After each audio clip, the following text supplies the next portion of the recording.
be, I've done a small wardrobe change, as I decided, you know, we need to get into a little more character.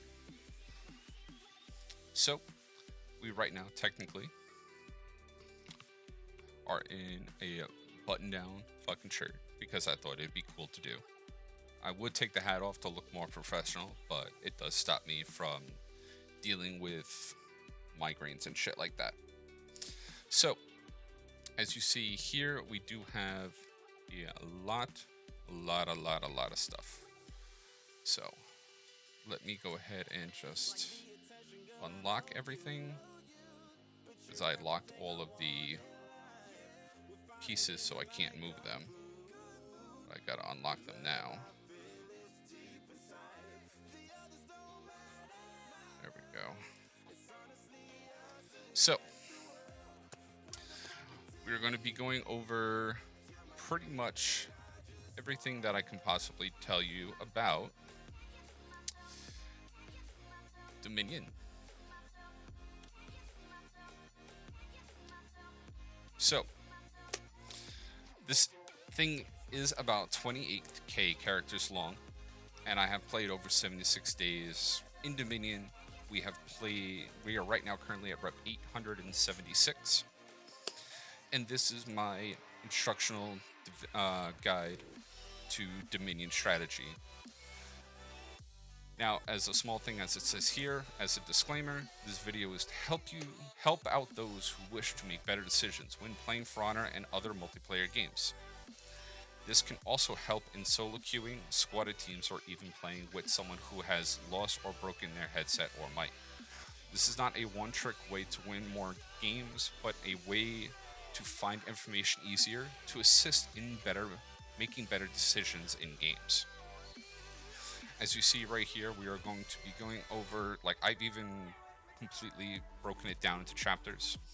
We're going to be going through the basics of Dominion, the different types of hero classes and their feat renown, heroes' roles due to their moveset. So, small roles that you'll see certain characters have, like Gladiator being a very good ganker and stuff like that. So, kind of like subclasses. Hero perks and gear, we're going to go over a very quick informational guide on gear to be able to get your hero perks, what type of perks you can get, and all that other type of stuff. We are going to go over Dominion strategies, counter strategies, what I call no-nos in Dominion, tips on formulating a plan, which are going to be your informational guide on grabbing information from everywhere around the map, picking character in solo queue, and a credits portion of the production. So, that is the basics. We're going to leave that up. We'll leave this up so that you guys will be able to, if you guys want to screenshot it or read it, we will be making this into a video anyway, so. For YouTube, hello there YouTube, and this is for you. Anywho, going back into it. We're now going into the basics of For Honor. Usually you have your capture points, which are usually, especially on this map right here, A and C. They're usually marked as A and C on the points, except for the map Shard, which is marked A and B. When controlled, these points can be used as a healing point. You can gain more objective points if a friendly is on the point, aka boosting. You will notice this by it saying +2 on the point when your team has captured the point. And we will go over that as well later on. It counts as 100 points to the team controlling, but they are not permanent points. They are shared points at the moment. If you lose the point, you lose that extra 100 points, and you do not get any more points coming from that point. While you have the point, 0.74 points a second if the point is unboosted. If the point is boosted, it's 1.85 points per second. Also, if you're boosting, enemy teams will get more minions to compensate to be able to help them out push the minion lane. So be very wary of what your team is doing on the battlefield. So if your team has all 3 points and you're boosting 2 of the points, you should have someone cleaning out minion lane, because it will get very crowded, because they do spawn up multiple amount of people depending on what is needed for, you know, a push of B. And the computer determines that depending on map and how much is needed to push that point over. Which is why I always explain that you need to be able, if even though you have the B point, you still, if you have the minion point, you should be cleaning up minions. And again, the capture point for the minion lane is controlled by pushing AI minions to the opposing side. Constant source of points in game cannot be boosted, but must be maintained to control by clearing enemy minions. Again, the point counts as 100 points to the team controlling the point, but are not permanent. If held, the team gains 1.35 points per second and 1 point per minion defeated. So it can help out a big amount if you have someone cleaning the minions up. When the point is captured, once 3 minions have reached the front line. The point is lost once all minions have been cleared from the front line. So whenever you are trying to capture B, whenever you're trying to fight the minion lane, you should be cleaning off the minions on the point, not in the middle of the fight, not like in the middle of the point as they're coming towards you, to be able to hurry up and unbreak your team if they're breaking and the enemy team has B, is to clear the minions from that little line that's on the floor that shows where they capture it.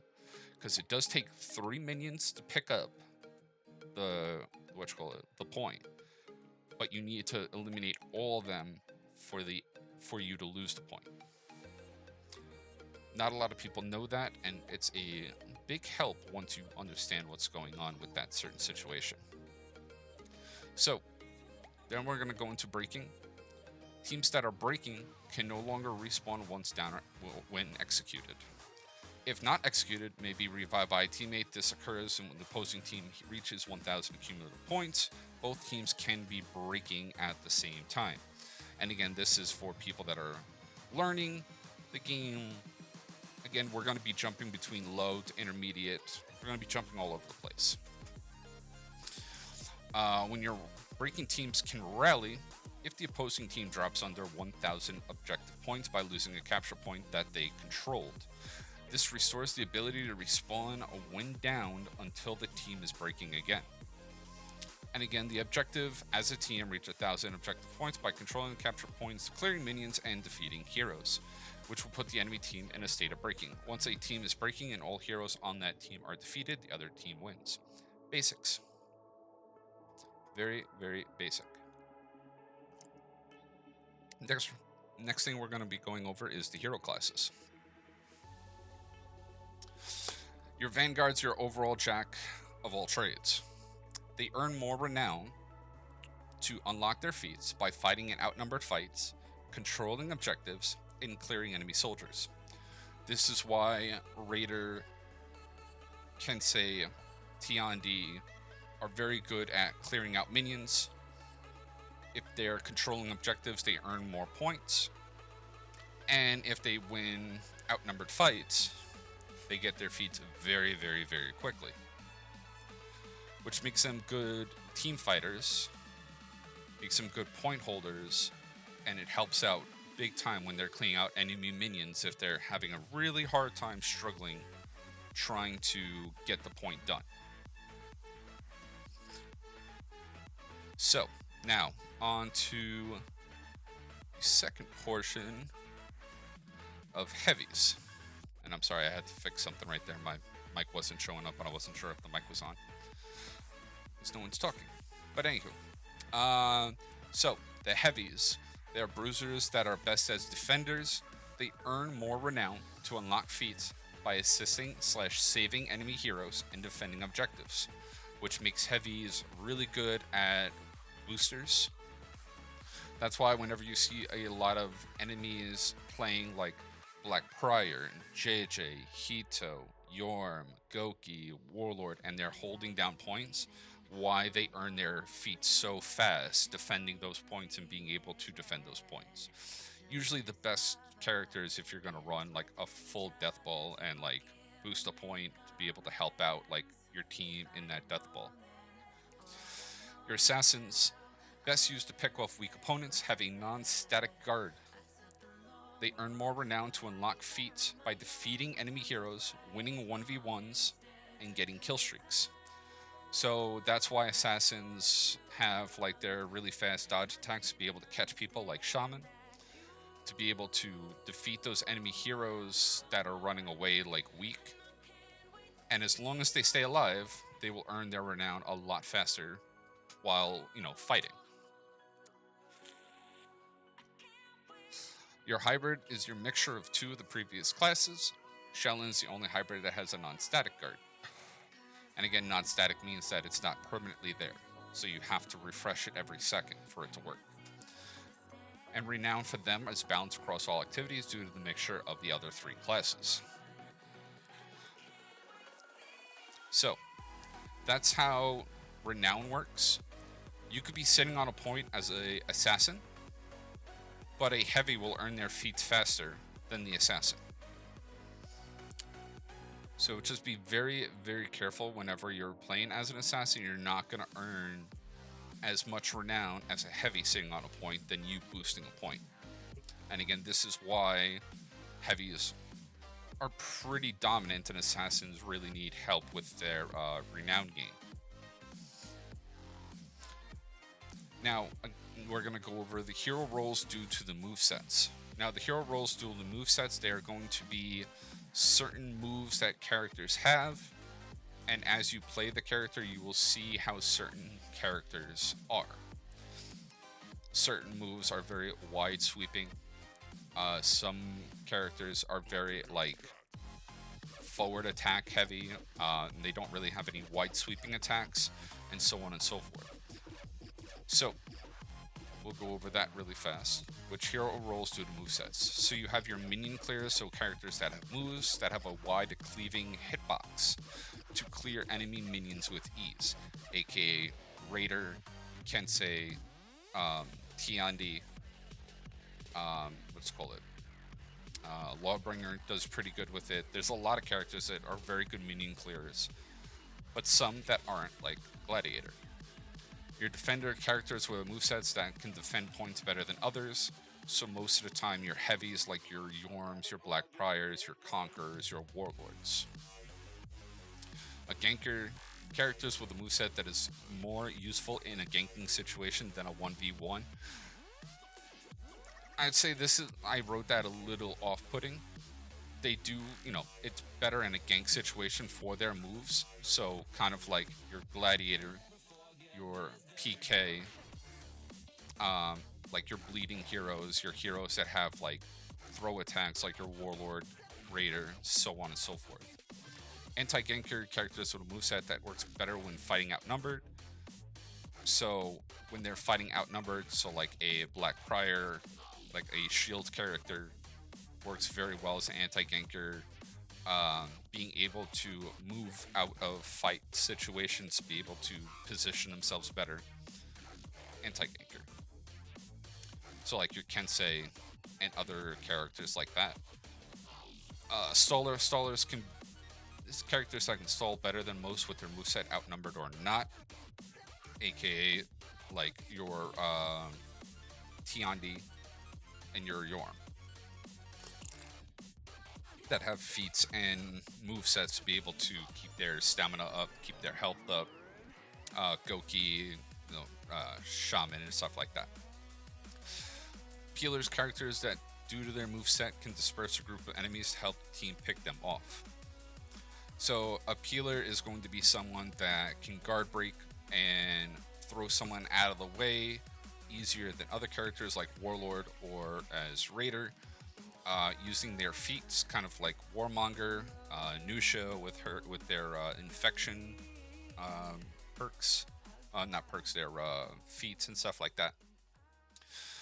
DPS characters have a moveset where their attacks deal more damage than most, so you would think of this more along the lines of Centurion, of Highlander, Hitokiri, and it's Tangmo. Thank you for that follow and welcome to the horde there, my friend. I don't, oh yeah, I didn't put my alerts on here. Whoops, that's my bad. But we're doing like a small presentation / video, so just bear with me there, Tangmo. External openers, so characters that have a bash or unblockable attack to gank with when the enemy is not locked onto you and blocking in your direction, usually to force a reaction to produce an opening. So when you're talking about this, we're talking about like a Raider Zone or a Warmonger spamming the her dodge unblockable or her bash, like charge up her bash to like let it go or not let it go, usually to force a reaction to produce an opening for your teammate to be able to fight. Brawlers, characters that have a combo that can easily mix up heroes and produce a good amount of damage. Don't be silly there, Tang. This, when it comes to brawlers that can easily mix up heroes, produce a good amount of damage, you think of your Scent, you think of your Kensei, like with his top heavy mix up. There's a lot that goes into a brawling type of character. Usually starts off really well with like having hyper armor so that they can like throw out attacks and not be stopped in that attack thing. Basher, characters have bash, pretty much self-explanatory, to open up their opponents and start their offense, aka your Conqueror, your anyone that has a bash attack can be considered a bashing character. Again, ledgers, characters have more moves to displace an opponent, direct them towards a ledge, even if the opponent is not near the ledge, aka Warlord and Raider. Even Tiandi, a few other characters. And characters that deal with duelist, characters that deal better in a 1v1 situation, better than team fighting. Attacks have smaller external hitboxes, so they're very like jabby, kind of like how Centurion is, how PK is, Gladiator is a duelist as well. Just characters that don't have very wide sweeping attacks. So now we're going to go into hero perks and gear. So perk setups. Each hero has a set of perks that you can activate by collecting gear with the perks that you want. They're broken down into 5 colors based on the strength of the perk. So you do have your white, your blue, your purple, yellow, and green. Their maxes, primaries, and with diamonds are on there, but you really don't have to worry about that. I put that on there just so you have the numbers. Even though you can put max amount of points into these perks, do not do that. Once you hit 600 points into a perk, it's activated. More points does not mean more perk power or more like like if it gives you 50% reduced damage, it's not going to give you like 16 or 18 or 20. It's going to stay at whatever is set for the amount that is on that perk. The best thing to do is evenly distribute your points in the perks you want so you can grab more than 1 or 2 perks. So over here, you can have 3 perks at one time. It is best to work on getting 3 perks once you hit around rep 8, once you have all the green tier gear items. So once you get all legendary items to be able to mess around with all the perks, you can work on like 1 or 2 like on the earlier perks, on the like earlier reps, but this is usually the best thing to be able to get 3 perks. And I got you, Miss Midnight. And there are limitations to what perks you can have activated. Well, active. These are the combinations that are possible when aiming for more than 1 perk. So now this is going into the perks that you have on your character. For 2, you can have 2 of any color. It doesn't matter. For 3 perks, there's 4 different types of setups you can have. Well, technically another one, which is all 3 white, but I didn't put all 3 white. So that's a typo on my end. So with here, you can have 2 white and 1 of any other color, 1 white, 1 blue, and then either 1 purple, yellow, or green, or 1 white, 1 purple, and 1 yellow or green. or you can have no whites and 2 of any of the other colors to be able to set up your perks properly. Now for this portion, we're going to be going into the Dominion strategies. I'll read one of the strategies and then post it up on our little board that we have up here. Again, disclaimer, there is no one strategy to always win Dominion matches. Adapting is always key in games like this. You will see during this portion of the guide that each strategy can be countered by another. This is to provide the knowledge that others might just glance over as nothing, but could help out in a major way. As the game goes on, the enemy team will adapt and fight back. The team who's more focused on the objective more will come out on top most of the time. Now, I say most of the time because, yes, there is, the whole thing of fighting. And if there's a team that is not so advanced in fighting, they're going to be on the back end. So it is good to know how to play the objective better, but if they're not able to stay alive, you're always going to have an issue one way or another. So, you have your strategy of Death Ball.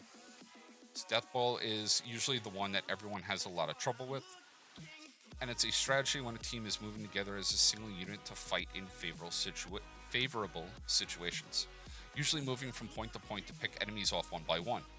Very gank heavy team and team comp focused. Yeah. Used to gain an advantage by earning their feats faster, especially heavy characters, because they do earn their renown faster by helping their teammates and defending objectives.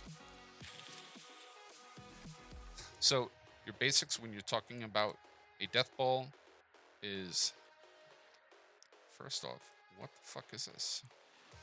Why is this moving? Lock that, damn it. So if you have the entire enemy team on one specific point, and you guys, what the fuck? Lock that too, god damn it. And you guys over here are kind of spread out. And this guy walks into one team fight like this. This is what they consider death ball. You kill this guy goes away, and then they move on to the next fight. And they move in like a pack to be able to hurt the next person, kill them off, and so on and so forth until they respawn. And it's why they call it death ball, because it's just a giant mess of attacks.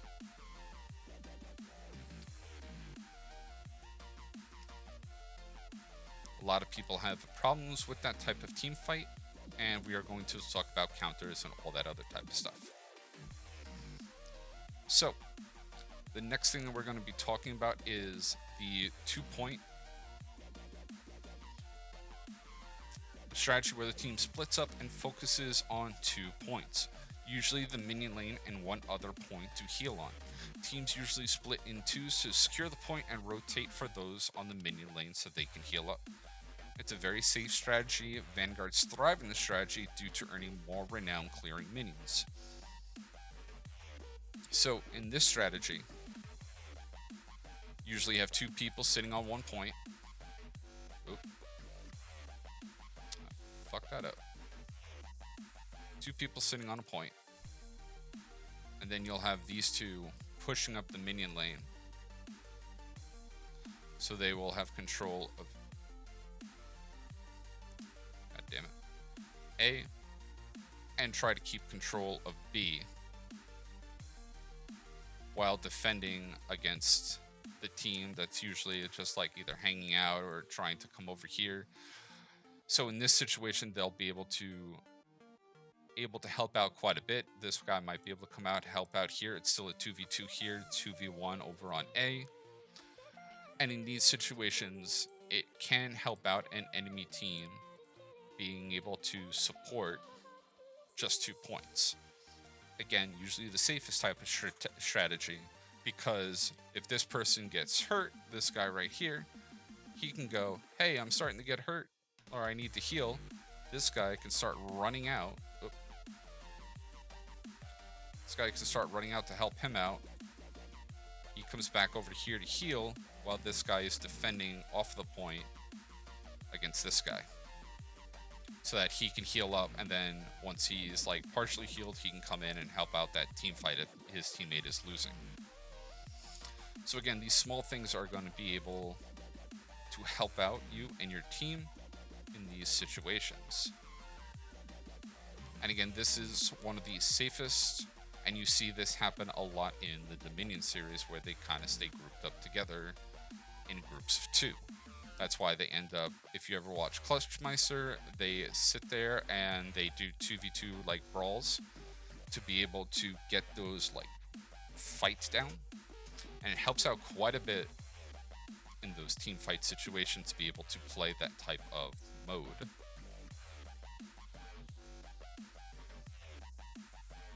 Alright, put that back down. And then our final type of strategy is split push. A strategy where the enemy team usually splits up to focus up on all 3 points, usually in a 2-1-1 format. This works quite a bit on console to be able to split people up that are doing things like that are not able to defend the point. Helps out in PC as well too, it depends on the player. The team of 2 usually go to the most contested point, while the others go to the other points for an early point lead. Can be risky if used in late game, used to get an early point lead. Now, this strategy is usually used best in Shard. It's also used very well in Overwatch. So, instead of this map, if you see this map, where it's grouped up together, and you see that you have A, B, and C, and everybody goes to C. Let's say this is Overwatch, right? So you have your entire enemy team over here, the blue side. They all go to C, right? Or they send like 3 people here. And you have 1 person that goes to B, right? If you split off in a 2-1-1, usually 1 person goes to A, 1 person goes to B to fight that, and then these other 2 are fighting a 2v3 on C. This works out very well in the very beginning of a game to get that early point lead, to be able to force getting A, hopefully winning the fight on B, and defending C. So you'll be able to easily get A. It's a toss-up between B, so if you guys get B, and then after that, you see that the team is still fighting. This guy can move all the way over here. I don't even know why I made these arrows. I have to rotate them and shit half the time. And I can't rotate them very easily. So now he's able to fight this fight. Let's say he lost. And now you have a very good control of the map. You have A and B working to get points while you're fighting on C and you're fighting this team fight. Now again, this all is considered if your team is working well together, or if you guys have a good composition to be able to do what you can. So, let me put everything back.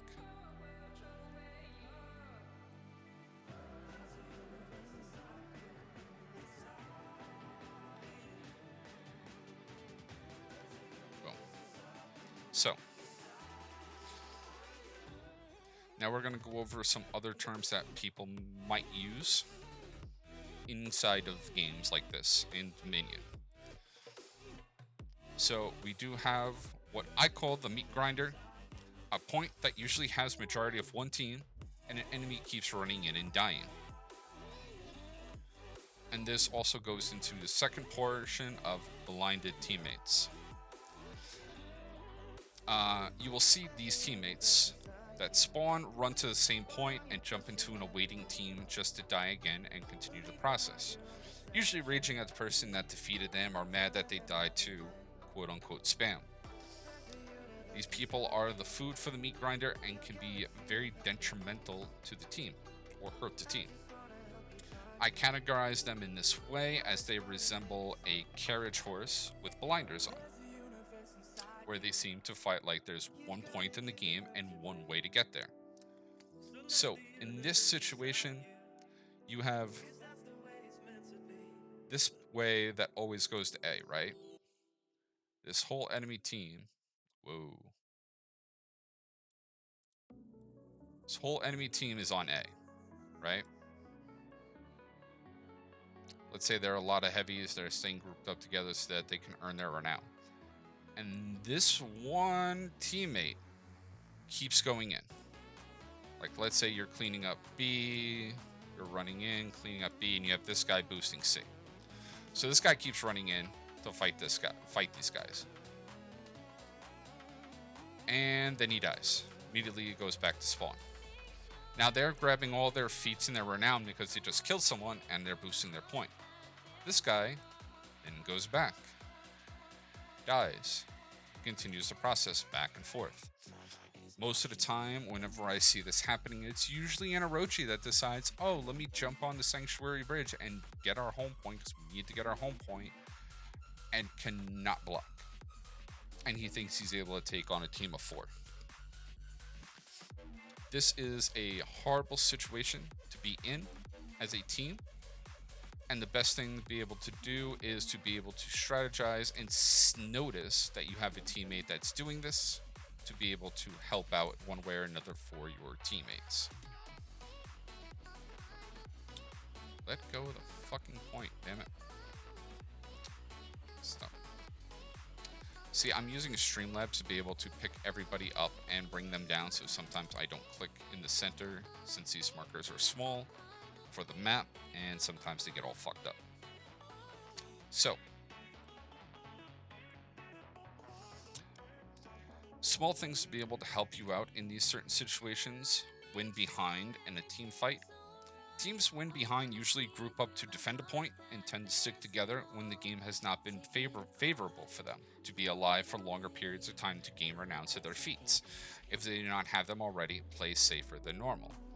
So if you notice that your whole enemy team is split pushing right now, right? They're split pushing the points, and they have B, and they're just standing up in here. Majority of the time, if all the orange guys are continuously dying, what they're going to do is they're going to stay grouped up together to be able to help them earn renown as fast as possible. You might have this one random guy coming in to clean in B, and this is like near the end of the game where like you guys are close to like almost getting completely wiped out.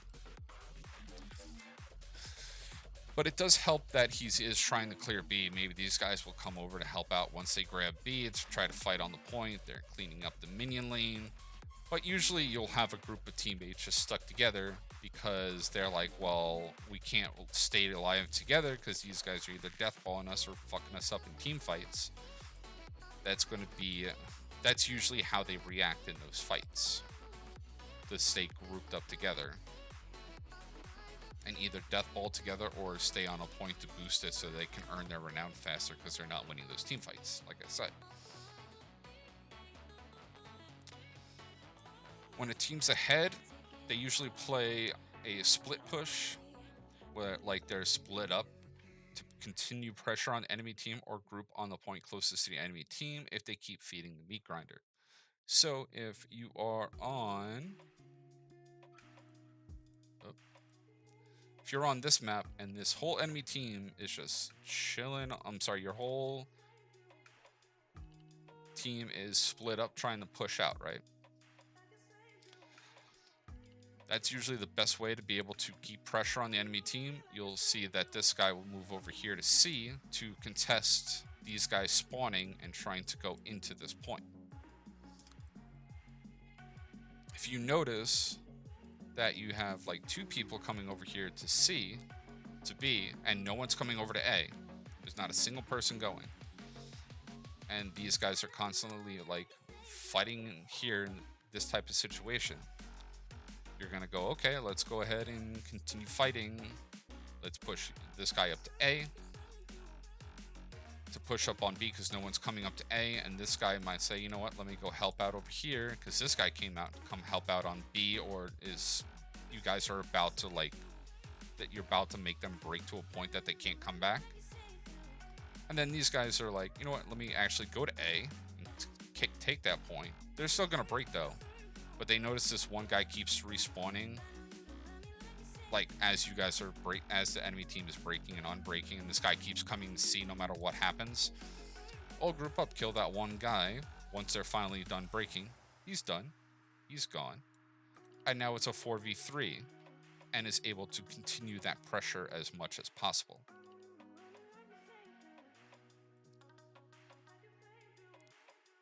And as you guys have seen me, watched me play, you guys know that this stuff happens all the time. I watch it and I'm like, oh, look at what they're doing. I can already see what they're doing. So, anywho. Back to the other map. And what's up there, Frost? So, we're going to go over different types of strategies to be able to counter these Dominion strategies. Now, again, we do have our Death Ball. We have our 2-point split and our complete split push. So, to be able to beat a Death Ball, if you guys see a Death Ball in your team, like in your game, you see them all grouping up, right? And they're just constantly moving from this point, completely taking this point over. And then let's say we have 2 people on B, and then you have 1 person on A, and this guy is like on his way running to A, right? And they move all up to be able to pick off 1 person at a time. So this guy is like in the fight, this guy is trying to clear out minions. This guy dies. And then so on and so forth. How to be able to end this Death Ball situation.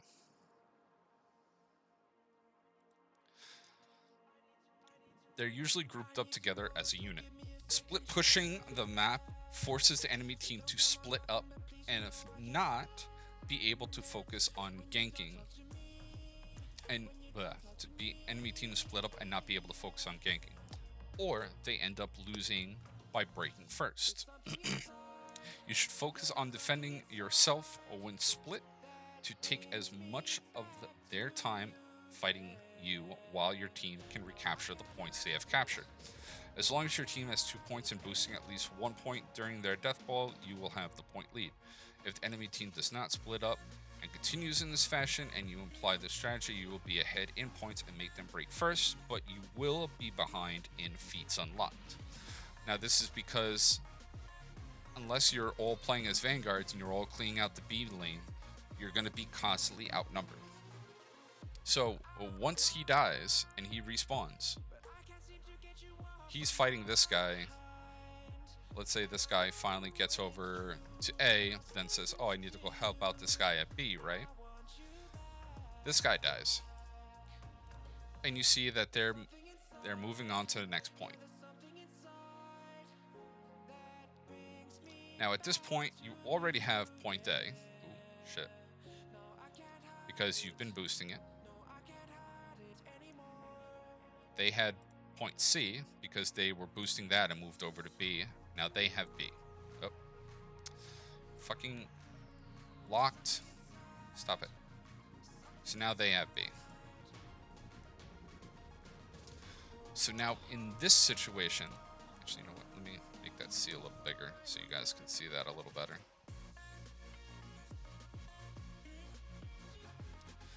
Now, in this situation, you already see that they're moving on to this guy right here. This guy who just revived because he was the first one dead should be running over to C to backcap this and grab this as their own. Now at this point, this guy has probably already died. This guy has respawned. And they're probably going to move on to A, because they just fought that guy off of B, and they're moving on to the next point. This guy who just spawned should be cleaning out the minion lane, while this guy is fighting off of A. Now this guy is probably just spawned up. Let's say this is like a Black Prior trying to defend as much as he can. Do not be running into the Death Ball. You want to be able to either clean up B, like help out cleaning off B with this guy, or running over C to grab a little bit more renown to be able to help out your team. And at this point, you'll be able to get rid of this point. You will then have B. You will then have B at that point being pushed all the way up. And then this enemy team will finally kill this guy and then grab A. At this whole time, you've had at least boosting on C. You have one on B cleaning up the minion lane.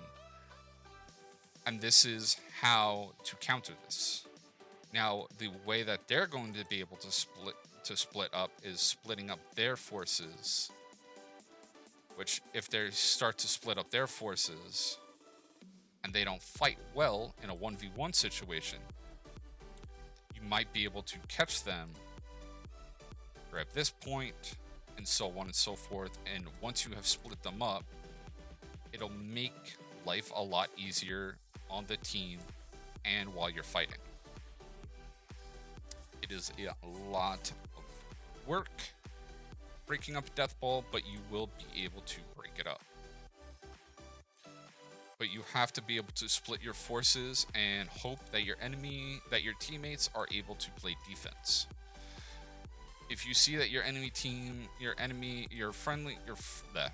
your teammate is dying to the enemy team, do not run into the Death Ball. Split up a little bit to be able to maneuver yourself and get yourself out of these very bad situations that do not benefit you nor your teammates. So,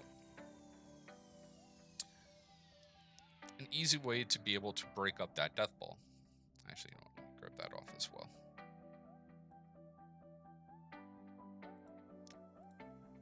Now, our next thing is fighting against a team that's playing 2 points. To beat a 2-point split, they have their team split up. That can lower their chances at capturing or retaining a point. Your best decision is to split up in a 3-1 configuration, so kind of like a Death Ball, but you're not a complete Death Ball. One to head to the point where they are not on, and the rest on the enemy team pushes forward to put pressure on the enemy team. They send reinforcements from one other point that they control. The single team member can head to that point after securing their point that they are not on to contest with the 1v1 or capture, since they both left the point. Rotate with teammates that have died in the team fight to provide extra pressure and support. In this situation, you have this enemy team holding C down. They have C, right? And then these two guys are pushing B. At this portion, you should be able to have one person there, and you're pushing one specific point to try to capture it easier. Let's say you're able to kill this guy,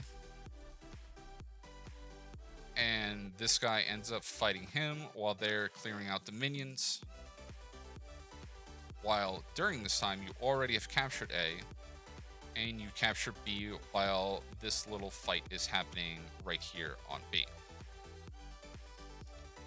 Now, once this guy dies, the next guy will probably respawn and either head to C to their teammates or head over to A. And either or, it's going to be, at that point, an even fight. He might even go to B. But again, you have to be able to see what these people are doing, and we're going to be going over that quite a bit later on in the presentation. So now, these guys can now push pressure on C, which if you have somebody that's just spawning and looking at the enemy team, they're like, oh, I need to go help out my teammate. They're going to run over here with this 1v1, this guy will then spawn in and be like, oh, well, I guess I have to go clean out B.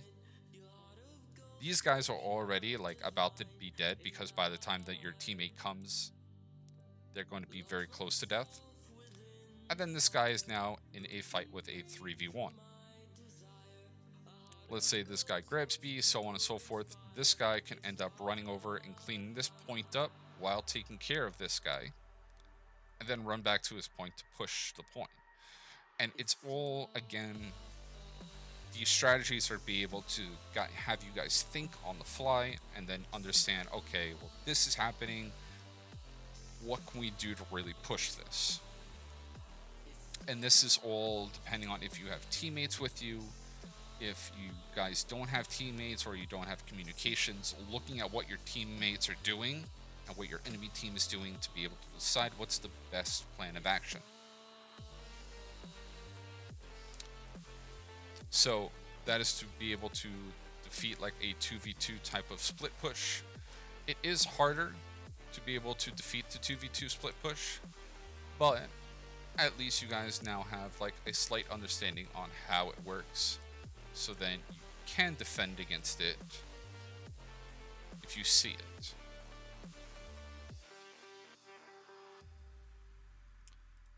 So now we'll go into our last portion of this counter strategy guide, which is the split push. To be able to beat a split push, their team is spread thin and their defenses are minimum. You push 2 points to have better team fight situations, pick off the enemy team weakest character to provide early point pressure and minimize revenge game for the enemy team. Usually the point to focus on are the minion lane and one other point for teammates to heal on. The push can either be a 3-1 or a full death ball on 1 point to make them group up and try to help out. Once one teammate is dead, your team will still keep the fight advantage. So, in this situation, let's say this is Overwatch again. You have 2 people on C. This guy moves over to B. This guy moves over to A. And you fought them last game and you know, like, they're trying to keep as many points as possible. You see this happening. You can send one person to B to, like, contest B and clean out the minions. And then you send 3 people to A. Once you're at this portion where you're fighting this one person on A, it's up to C to be able to either push B or to go help out, and you're still going to be in a favorable battle on A and somewhat even on B if this team fight goes well and this guy dies. While they're split up, this one passes out, that guy goes away. Now you're moving on to splitting up in a 2-on-2. These 2 guys are healing. This guy's going to go help out on B to help out this team fight, and so on and so forth. I feel like this is going to be helpful for a lot of people because a lot of people just look at the map and go, oh, there's an enemy. I'm going to kill it. That's not usually the best way to go about when trying to play for wins. Be able to keep up a KD also won't help unless you're deathballing. But to be able to help out these situations where you're pushing enemy teams and making them change up their strategy, if they're a one-trick pony and only deathball or only split push or only do this or only do that, you're going to be able to have these strategies in your back pocket and then understand, okay, this is what's happening in these team fights to be able to get an advantage. So back to it. So when an enemy is behind, when the enemy is behind, the team should focus more on defense and capturing the minion lane. The best strategy, if breaking but possible to rally, only focus on one main point minion lane. Only focus on one main point and one minion lane to rally, or a split push, a 2-on-2 split, and hold out until they group up, then split off from the minion lane to capture the point if left unguarded and rally. If breaking and not possible to rally, group up on one point and play defensive, try to fight in a team and stay alive as long as possible, because it's pretty much at a point where you're not going to be able to win, but as long as you're able to team fight very well, you might be able to do something. Use your feats to defeat enemies, contesting point as fast as possible to retain point progression to push both teams to breaking for a comeback. What up there, Ludicrous Ham? Well, this is what I'm calling my Dominion strategy guide there, Ludicrous. We're going over certain situations that I've written since I've played this game for so long to be able to help out people learn how certain teams fight and being able to make better decisions when playing the game rather than running into a 4-on-1 on 1 point and guy keeps dying and is 0-7. That's what this is. It's a guide to try to help people learn to play smarter and not harder. So let's say in this situation, enemy team has everything and you guys are breaking. Let's say enemy is sitting 2 people on C,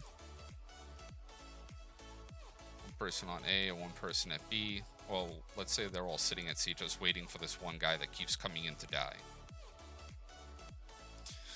In that situation, as I said before, if breaking but possible to rally, you should focus on 1 point and 1 minion lane. So in this situation, using the death ball area, like the not the death ball, but like the 3-1 split push, be able to push this guy out. Maybe this guy understands and then goes over to B to grab B. God damn it. Let's say you grab B and then you start rallying. This guy ends up losing his team fight. While this guy, maybe they're like, oh, we need to go help out our team and clean up B. You already then grab A and now you have a fighting chance of winning. In certain situations where the whole enemy team has captured all 3 points and you can't unbreak, it's best to be able to, hold on, B. So if they have A, B, and C and you guys are breaking and there's no way to unbreak, it's best to push 1 point. Let's say no one's really messing around with C, or maybe there's only 1 person on C that you have seen. Ooh, shit. Unclick, goddammit. So then at this point, you'll have kind of like a split. You're going to try to capture C and have a point where you guys can heal on.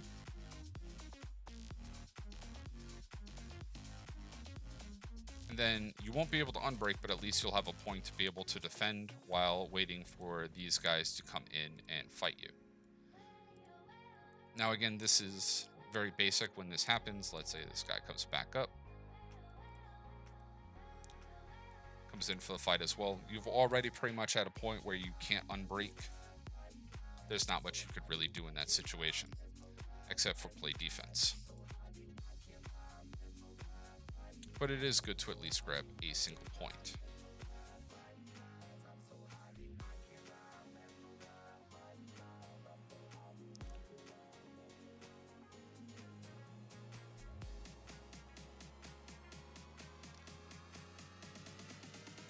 Go through. It's all good there, Dad. We will still have the VOD for you to be able to watch, and I'll even clip it so it's its own little like video. Plus, I'll probably make a video on YouTube about it anyway. So, anywho. Now we're going to be talking about when you are ahead. When ahead, the enemy team... when you are ahead, the team should focus on defeating the enemy team while maintaining the enemy's breaking condition. If the enemy team can rally, locate your enemy team while maintaining point pressure by clearing enemy minions and boosting your captured points. a lot of people, once they see rally, they usually, like they're breaking, they usually all group together and fight on a point, and then they leave like enemy teammate that they just fought being able to be resable, and you see there's only 2 people on team, but there's 4 people fighting those 2 people, and they end up letting the person get the res, clear the enemy B point, and now they're all fighting on 1 point. Now they're going to grab that other point, be able to have them unbreak. And it's not in a favorable situation. If the team is all grouped up on 1 point, you could split like 3-1 on a team fight, on the group team fight, and not completely team wipe, and possibly give your enemy team a chance at rallying. Once enemy team cannot rally, defeat the enemy team for the win, as per usual. If your team is close to breaking as well, maintain the minion lane, as it can swing without a teammate there, and your team can break unexpectedly during a losing team fight. Which, how many times have you been in the middle of a fight, the enemy team's breaking, and then all of a sudden you're breaking, and then you die, and you're like, how did we breaking? The whole enemy team is here, but the B point was pushed, and now your teammates end up dying because you're in a like 4v4 team fight on 1 point trying to kill everybody. And as soon as you break, 2 of your people die and you're all on low health. Like, it can happen in a fucking flash. So I would definitely tell you to make sure that you're watching what's going on the team, what's going on the points, to be able to help yourself win those fights a lot more easier rather than losing very, very silly. So again, I don't even have to show you guys that because I've already explained it pretty much. I'll explain it a little bit more once we do like the minion video on YouTube. I'll make that up as well. So again, also on this portion, the last portion of this, of the counter strategies, always be doing something. When it is all said and done, we have those who believe their way of playing is best. Everyone has that one person, oh, this is the way we have to play. The main thing is that your area that you are, not area, that you are always looking around to strengthen your lead or trying to overcome your opponents. If your team is winning team fights, let them fight, and look at the minion lane to clear it before it gets too out of hand and unbreaks them in an untimely manner, or you end up breaking as you are defeated and lose a major team fight as you break, causing a fast match defeat, like I just explained in the went ahead. If the minion lane is cared for, team seems good in the match, boost a point to help unlock feats, but always look around the map to help out in any which way, shape, or form. Watch where the enemy spawns from and use your camera to watch the minion lane to see how a fight is going on another point. Even if you are boosting, you should always be staying vigilant and always be doing something. Now, in certain situations like this, if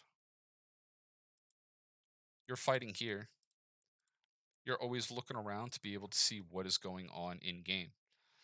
Maybe you're looking at C while you're in the middle of this team fight, seeing if there's going to be a teammate that comes in. Since you can kind of see there, if I could zoom in a little,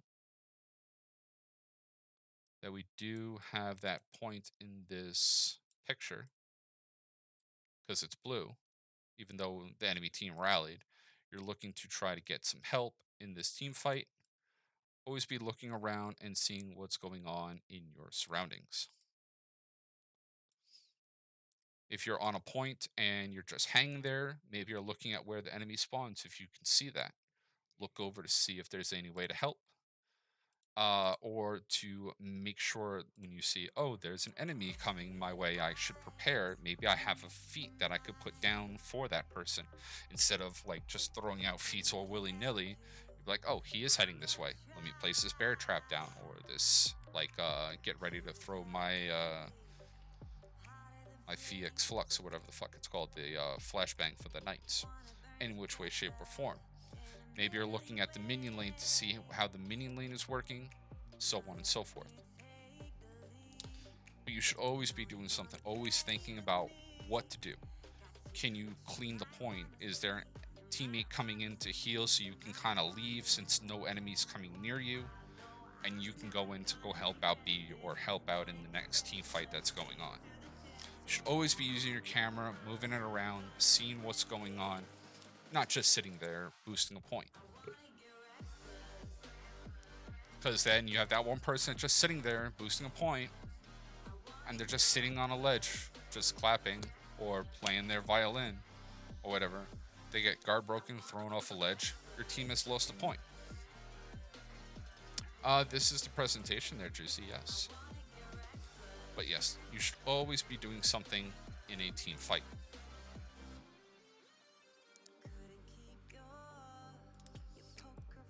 So, in this situation as well, we're going to go over some things I see a lot of people do in Dominion, which are like kind of no-nos. Again, this is all depending on how the team is happening. Now, this is a no friendly objective, and there are many times that a teammate can be blinded by rage, that they keep fighting the same losing fight, or believe that the point closest to them is more important than any other point. This is not the case and never the case. In these situations, enemy team usually can group up on this point and easily farm that teammate, putting the rest of the team at a disadvantage. This is what we were calling the meat grinder earlier.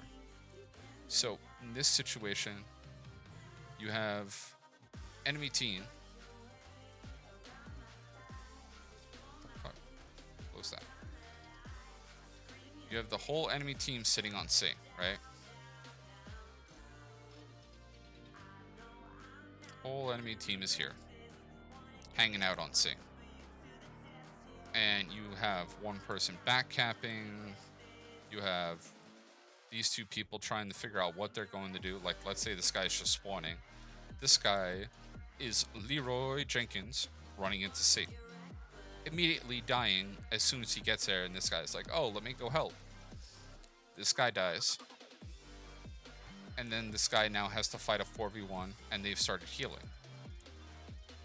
This guy now is like, hey, I need to go help out my teammate. And then both of them die. This is feeding the meat grinder. And 1v4 with no friendly objectives, if the whole enemy team has A, B, and C, and you're one of these guys that are running in to try to fight this 4-on-2, don't be these guys. Do not be them. Instead of you going to go help out this guy, he is a worthy sacrifice. Let him go grab B. So that in these situations, you can kind of flip the points in your favor and be able to earn a little bit of a lead in game. So, always be thinking about what's going on. Do not be a horse with blinders on. Do not keep running to the same point every single time. Take those blinders off. Look at what's going on at the map. If they're just sitting on C, don't be this guy. Maybe clean out some minions, sit on A. Have these guys split up. Because if they don't split up, you're going to be able to win this team fight. Since now these guys are now breaking. And I'm sorry, yeah, they're breaking because you have 1,000 points and they maybe have like 400 or 500 points. You will be down on the feet side because if you're not like a Vanguard cleaning off B all the time, or coming in really deep to clean out the minions as they spawn, you're going to not have your feats as much as possible. Well, you're not going to have as many feats as the team that's staying grouped up if they're all heavy characters like Black Prior or Yorm or any of that other shit. Teams that are team focused on being able to earn their renown faster in fights. So, that is a way to be able to not play Dominion. Is do not be the weak link in your team going, hey, I'm going to go try to get this 1 point from all 4 of the teammates. as they have all their feats up. It's not a smart idea. The next thing is we're going to be talking about feeding revenge. Now, feeding revenge can be thrown both ways, as one person can be having a good fight, someone can jump in and keep throwing out attacks to a point that they get revenge immediately. It could also get to a point in Tropical Pineapple. Thank you for that follow. Welcome to the Horde there, my friend. I apologize. I don't have the alerts on, so I can kind of make this like a YouTube video. So I do apologize, but welcome. You also have where you get to a point where you see an enemy beating up your teammate, and you go in to go help him and kind of like get him to go heal or go away from the fight so that you can kind of like try to help win the fight. And then that teammate's like, oh, I had that fight, and comes in and continues attacking when you think you've saved your guy from dying, and then he ends up feeding revenge. It could be on both sides of that fight. It's just realizing what's going on and, again, making the smarter decision. So, when fighting as a team or coming in to help a teammate, observe the fight going on first before just throwing attacks all willy-nilly. You should always be positioning yourself away from your teammate next to the enemy to help you and your teammate see who the enemy is locked onto, and for your teammate to see that you have arrived. A lot of times people will come up and be like, oh, I tried to help, but you came from behind them as like a gladiator through a top light as he's getting hit with hyper armor heavy, where he can't parry now because you've hit him, and he ends up dying. If you're going in to help out a teammate, you should be coming like around them so that they could see that you're there while they're in the middle of the fight, and see, okay, like I have a teammate there. They go for a guard break. Now you can like dodge roll out of the way so that your teammate can take that fight if you're losing that fight. Again, this is all on learning, on seeing what's happening and having your teammates give you better information for you to be able to grab more information. What's up there, Mateen? So, say you have arrived. If the teammate is fighting near an entryway to a point, best to come into a fight from another direction. So, like in this map right here that we're talking about, if you have this guy on A fighting this guy over here, and you're coming in to help, but they're locked at this doorway, right?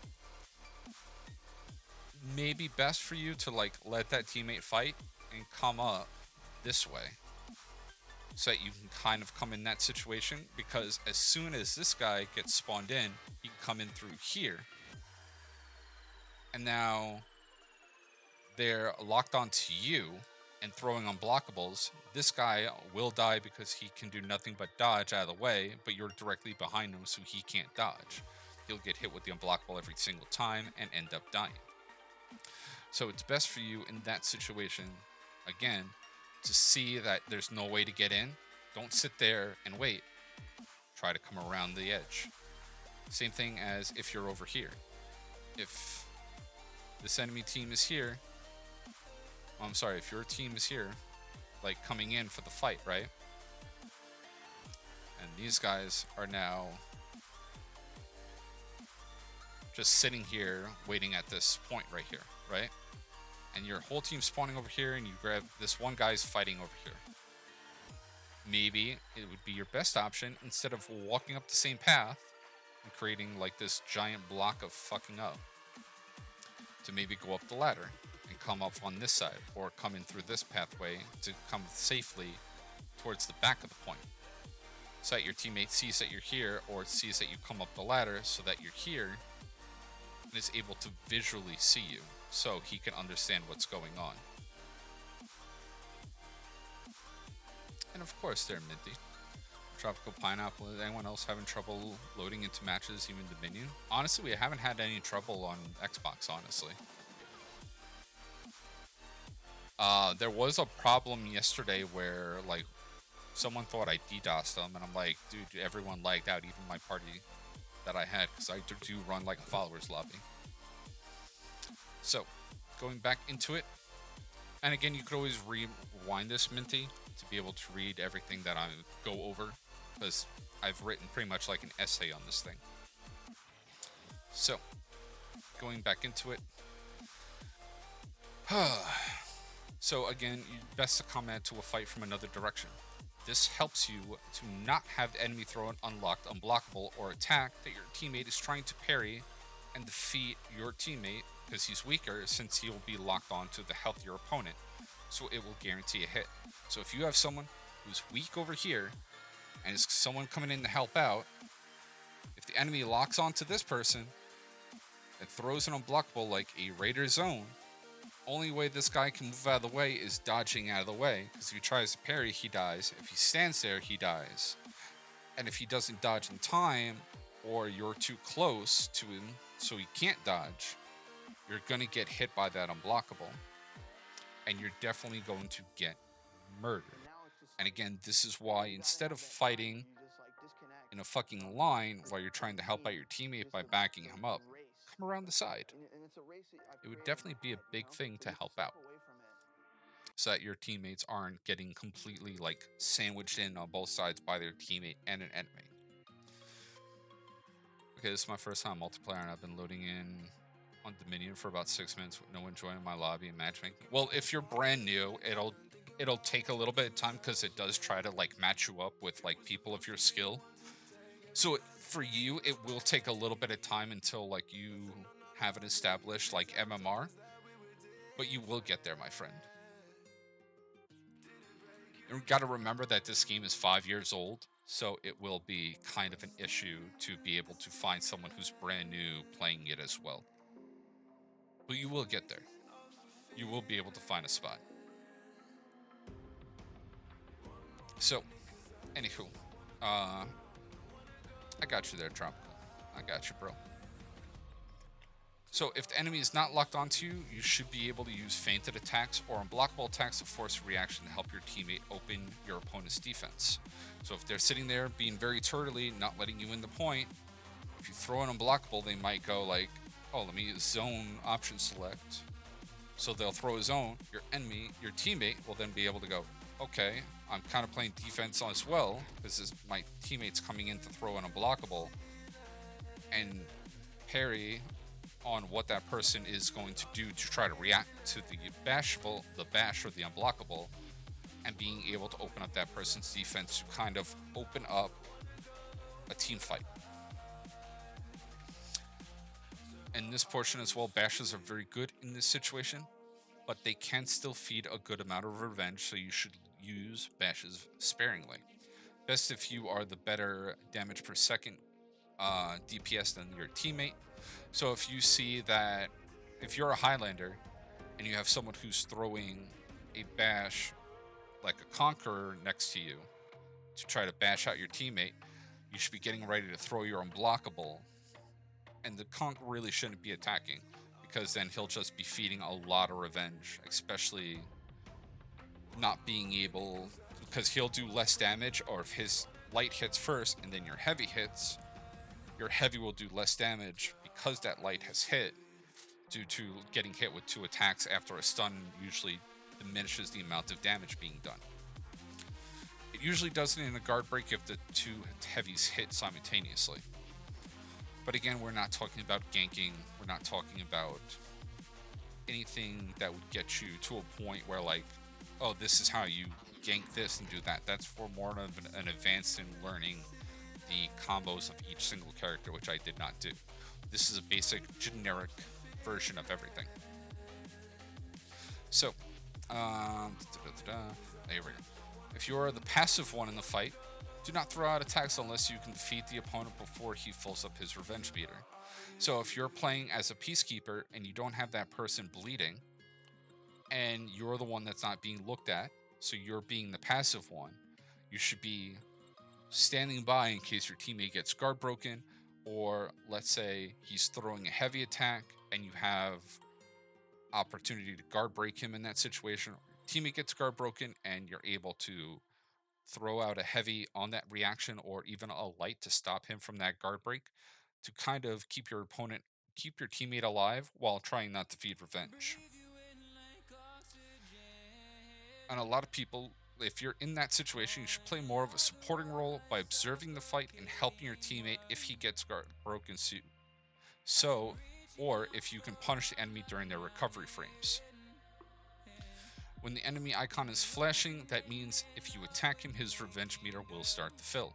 This is the information that the devs have given us as the new little revenge meter on your enemy that you're fighting. Use the information to defeat the enemy quickly and not give him revenge. That can give his teammate to come in and help or turn the fight anyway into his favor. Like I said, if you'll see that one person's like kind of dead, like kind of almost dead, like two people are fighting and they're both very low health, don't be that one teammate that comes in, looks and says, oh, that guy has like half a revenge bar, and jump in with the jump attack and start throwing all kinds of attacks. So after the like third hit, oh, guess what? Now he has revenge. Pop the revenge feat. Your silly teammate that jumped in is now on the floor. You're able to finally kill the person that you're fighting, and now that teammate who just came in now has to fight someone who has full revenge, uninterruptible, and now they're in trouble. And you just killed your teammate and probably yourself. So again, just take your time when you're fighting in certain situations. If you see something's close, look at the team's health, like the enemy's health, their revenge bar, and who's fighting that person, and then decide while you're waiting there as supporting your teammate, what's the best option for you to do with your moveset that you have of that character. You don't have to be attacking nonstop. Take your time and predict what your teammate or predict what your enemy is going to do depending on what's going on in the fight. So now, another big thing that I see a lot of people do is fighting off of the objectives. Remember, Dominion is an objective game mode. Fighting off the point while your team is behind does not help your team gain points. Much. Maybe like 10 points if you end up getting a kill or something like that, or 5 points or some shit, if you lose or win that fight. Be smart and take fights only when you have to. Actually, that should be an S. Fix that for myself, because it'll fuck with me later on. If the enemy is running from a fight due to his health being low and is going to heal, can be beneficial though. Using your class renown gain to help you get your feats faster is more beneficial than just 1v4ing someone off of your point. Since heavies gain more renown, defending points is better for them to fight on points and have your teammates help since they get their feats faster than other points. Vanguards are better by themselves or on the minion lane to help gain their renown. To help renown gain because they end up earning more renown, taking care of minions, and fighting in outnumbered fights. That does not mean that all you can do for your team. That is all that you can do for your team. Use your head to help your team first, then farm renown to gain a bigger advantage in the match. If you are just looking to fight enemy heroes, there's a game mode called Deathmatch.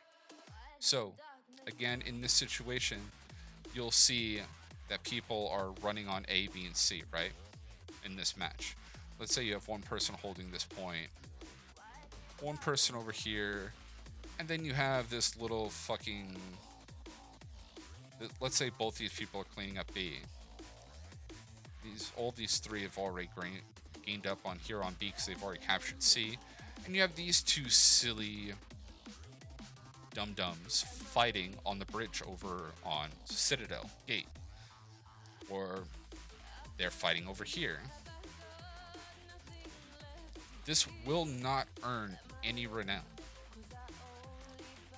Maybe a little bit, but if you end up losing that fight, now that your team is at a disadvantage and he can go heal, this guy can come into the fight and you might make this even, you might make this bad. He can even go up and grab C while you're respawning. By the time you get here, they've already grabbed the point and start earning more renown. Then you're like, man, fuck this guy, he fucked me up. And you start like raging, getting the little blinders on, because all you see is this one path towards your enemy. You end up dying. Now they've captured C. He's got more renown because you died on his point. And it just turns into this guy getting so mad. Fuck this guy. Died. Dead. Fuck you. Dead. Fuck you. Dead. And so on and so forth. While this other team fight is going. And now this person has just fucked up your entire fight. This also happens quite a lot on, happens a lot on that one map, Gauntlet, or on Temple Garden. Like, you should fight on your C point, fight on your A point, fight to clean out the minions. If you see an enemy fighting your teammate on B while you don't have the minion lead, or the minions are starting to come and take the point for the enemies, you should be cleaning out the minion lane. But these little things will be able to help you out in these situations on making these better decisions. And would you say dying off the objective to keep the enemy from gaining now would be a good reason to fight off the point? No, because if you're fighting off of the point, right, you're not getting an enemy team, you're not getting an enemy point, you're leaving it open for that person if you died. Or let's say you killed that person, right? Now you have low health. What if that other person from B ran over to go grab C, and now you have nowhere to heal, but now you have low health? You can't clean out minions, so you don't have a minion feat to gain health while cleaning minions. Plus, they kind of hurt you a lot more than you get health, or about the same. So it doesn't really work in those situations. And you have to be able to see these things and go, you know what? It's not the best move. If you're fighting on the point, guess what? If you push them off the point, you're fighting on that line of the point. Now you're earning health while you're damaging the person. He might get a hit or two, but then let's say you're playing as BP, you get hit with a light, right? Oh, guess what? I'm able to throw light 2, bash light, and I'm still on my point. I've now pretty much healed from when you hit me with that light, and you have taken more damage and more stamina damage than I have. And fighting on that line is a very bad situation for the person that's not on the point. So definitely fighting, getting into the point, and then fighting them on the point, or cleaning up the minion lane is usually the best way to be able to get a better advantage in those fights, rather than, oh, now I finally beat that one person that I had a grudge with. Where can I go heal? Oh shit, there's nowhere, because your whole team has died.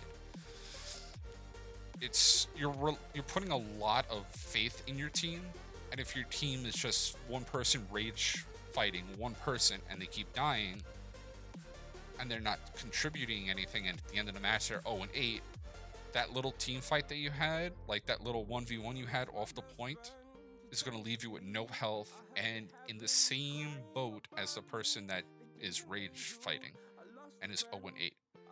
At that point, you'll probably end up like 3-5 or 3-6. It's best to be able to fight on points and being able to push points, because remember, it's the minion, it's not deathmatch. If that answers your question, Juicy. If you're about to die from like bleed, you can walk off the point while in that fight so that you don't give them the renown of dying on their point. But if you're fighting on the point and you end up winning, hey, guess what? It's a free point. Now you can heal. Respawn if you're respawning right after they get team wiped, or should I go and try to contest an objective alone? You should definitely go to contest an objective alone. In those situations, let's say this team fight is split up, right? So let's say you got one person on B, this enemy team's just chilling here, or they've pushed up to C, right? And your team has team wiped. When you spawn in and you're waiting for your team to spawn in to help out the fight, you're giving them time to group up and see where you're going as a team. If you're running over to B to go clean out the minions, or maybe this guy you kind of see that they lose that 0.2 to 0.1, you can go and back cap them, make this guy go, oh shit, I gotta go back, oh the shit, I gotta go help him, and now you have a 3v2 on C while they're already team wiped. got to be able to split up and see what's going on in those situations. And then, okay, decide, see what's going on with the enemy team. What's the best option? So, anyway. And again, we will open up the floor for questions and stuff like that later on as well. Alright. So now we're going to go on tips on formulating a plan for any multiplayer game. This will be very good. This is focused around For Honor, but it can be used for any single type of multiplayer game that is team-oriented, objective-oriented. Like, you can even use this on Realm Royale. Not Realm Royale. You could probably use this on Paladins, in Smite. You could use this in Overwatch, all kinds of shit. So, use your defeats effectively. When you are defeated after an engagement, use the time that you are waiting to respawn as time to think of your next move. Look to see where your teammates are and what situation they are involved in. Fighting in a whatever, whatever, boosting a point if they're clearing minions. Use that information to make a logical decision on where you are needed to help the team. If you see someone fighting in an unfavorable situation and they are losing, don't respawn and try to help them when they are at one bar left and you have been, or they have been defeated by the time you are, as you will still be at a disadvantage when you get there. See if your team needs to clear the minion lane or the other point is in need of a contention or capture. Always be looking to see what you can do to break the enemy team, not just to fight and probably feed revenge to an enemy by jumping into a fight. That also helps your thing as well there, Juicy. This second part also goes into that as well, using your teammates as wards. Now, this term is used as like a MOBA. So if you ever played like League of Legends or Smite, this will be an easier way of understanding what this is. What a ward is placing something on the map in Smite or in League of Legends that has a little area where if an enemy walks by it or through it, you could see where the enemy is because usually they're hidden. Because you don't have eyes on every single person. You don't have someone watching as a spectator where you can tell where everybody is every single time. So when you're running around the map, use your teammates for information without talking to them. If you have the teammate outline option on, this will also help. Seeing your teammates moving around and throwing in tasks can be information that an enemy is engaged with them. You could also see if they start losing health, if they start flashing red on the top of the screen, which we'll talk about later. You'll see if they are fighting somebody. If you see their icon gaining revenge and you're far away, so you can't see how many people they're fighting, you can deduce that more than one enemy is there at the engagement. So if you know if you see their revenge meter building up while you're running towards them, maybe you didn't look at them or they jumped into the point and you weren't paying attention, right? As you're running up, you see that revenge meter building up. You know there's at least 2 people fighting there.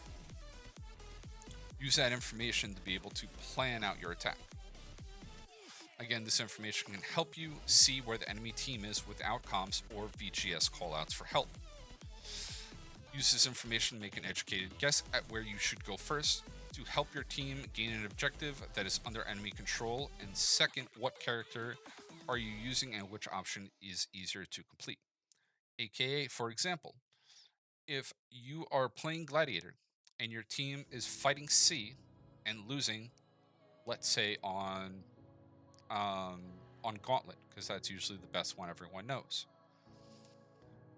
but you don't have any other point, your best bet is to backcap, since Glad sucks at clearing minions. Maybe run through the zone, or run through to zone the minion lane once to get rid of some minions, but continue towards A. You want to be able to kind of split up those death balls. If they're just waiting for your team to spawn, you keep going to C and you're feeding the meat grinder as a team, which isn't great. You got to be able to split up those teammates, your enemies, so you can help out win your fights. So again, in this situation, let's say you have no idea where the enemy team is, right? You have no idea, but you can see on the map, this guy is sitting on C. Oh, I'm sorry, this guy's not sitting on C. This guy is sitting on A, boosting the point. Not doing anything. You see him just playing his little mandolin or whatever the fuck he's doing, right? You see this guy and this guy fighting, let's say 2 people, right? You see them fighting 2 people. And you're spawning in. Let's say they have C. I'm sorry. They have C. They have B. And they have A. Right? Oh, I'm sorry. No, we have A in that situation. Now you have 2 enemies that are here that are unaccounted for. As you're dead, you see these 2 fighting, and as they're fighting these 2 guys that are here, you realize that you don't see the enemy team. And you see C is being boosted. You can deduce by this that there's probably 2 people hanging out on C. So in this situation, it's not going to be best for you to run by yourself to go to C, because you will run into a 2v1 unless you feel confident on doing so. In this situation, it's best to be able to either come in to help out over here in this fight, so that one of your teammates that might be low on health can go heal. Or once this enemy team has been beaten up and now they're waiting. Motherfucker. These guys are waiting to be respawned. You can now push forward to wait to see what they're going to do, as you guys, at that point, end up capturing B. Motherfucker, man. You end up capturing B, and now you have a point gaining advantage in that situation. Always be looking to see what is your best option. If at a point you see your whole enemy team, your whole team just sitting on A, and they're not doing anything, and you have no idea where these teammates are, right? You could always take, while you're dead, look and see what's going on the map by using the little spectator thing while you're dead to be like, are they cleaning out the minion lane? You might see 1 or 2 people looking like little ants hanging out there, right? Say they got B, and you see that they're all pushing C, right? You can deduce from this area, if you can see 1 person here, there's a good chance, if this C is being boosted, there's 1 to 3 people there, hanging out there. Best option, go clean out B. If you see that there's 3 people hanging out on B, right? And there's no one spawned, like this person, you have no idea where this person is. He's probably heading over to see if it's not being boosted, or he's heading into the team fight at A. One of the 2. Bot Highlander on your team spear storm you. What do? You pray that you stay alive. That's exactly what you do. So again, these small things, again, are not foolproof ideas on how to be able to stop yourself from breaking, on how to win every single time. This is to be able to get your mind thinking and going, hey, maybe I shouldn't run in this team fight and, let my enemy, let my teammates die. I should let them die. Maybe I should go grab the point. It might be a little easier for me, or easier for my team to be able to come back from this certain situation. So, again, we're going to start getting into a lot more information as well. So that was using your teammates as wards. So if you're dead and you start seeing, hey, this is what's happening, you can kind of deduce where everybody is on the map without seeing the enemy exactly on the map. Just split up use your teammates to see what they see. Oh, there's this person fighting 2B. There's 2 people there. I see there's 1 person fighting on B. There's got to be at least 1 on, like only 1 on C because I see it's being boosted. I can go and fight that 1v1 and hopefully get that point for my team. Small things to be able to figure out exactly what's going on, to be able to help out as much as possible.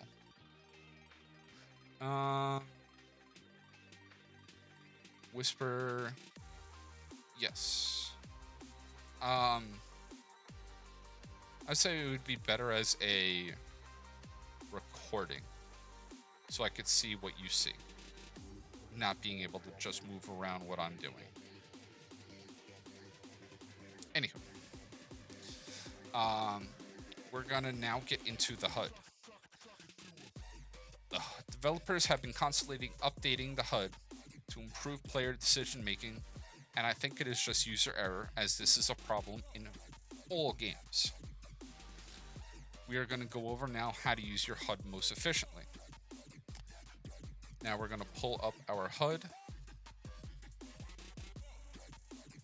Now this is in-game HUD of one of my matches where I was fighting as Griffin, fighting in a 2v1. Now, in this situation,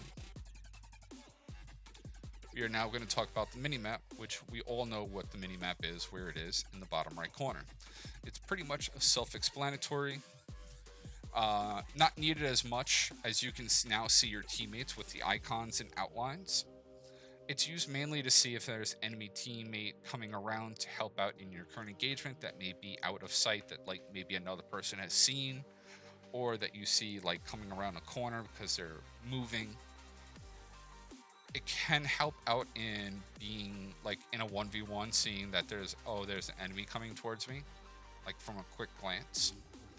But it's pretty much self-explanatory. Not a lot of people use the mini-map.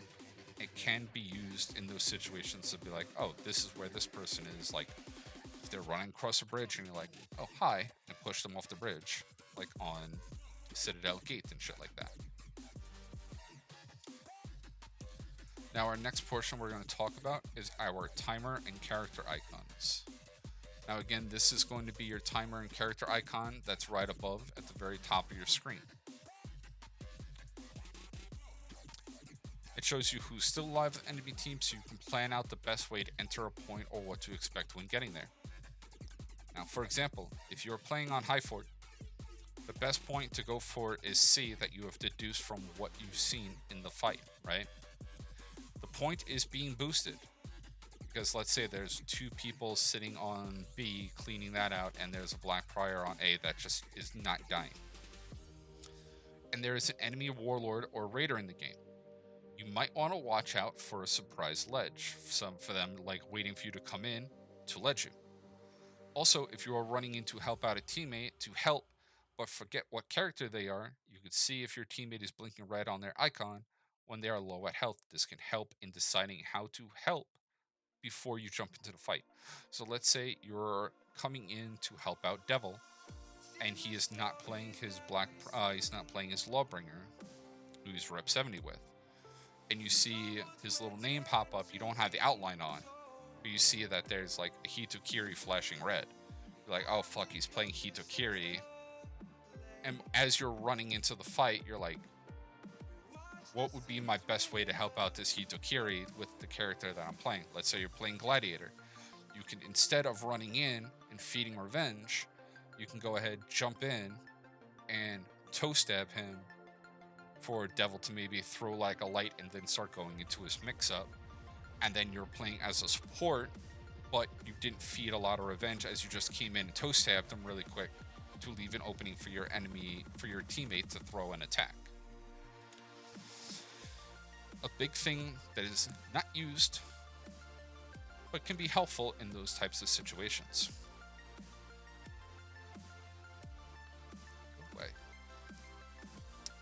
Your team score. So now this is your team score that you always find on your top right. So right now we're at 979, and the enemy team is at 589. Can I show you? When you're deciding on your next move and you cannot account for one enemy, use your HUD scoreboard to see if you can find an enemy that is not engaged in combat.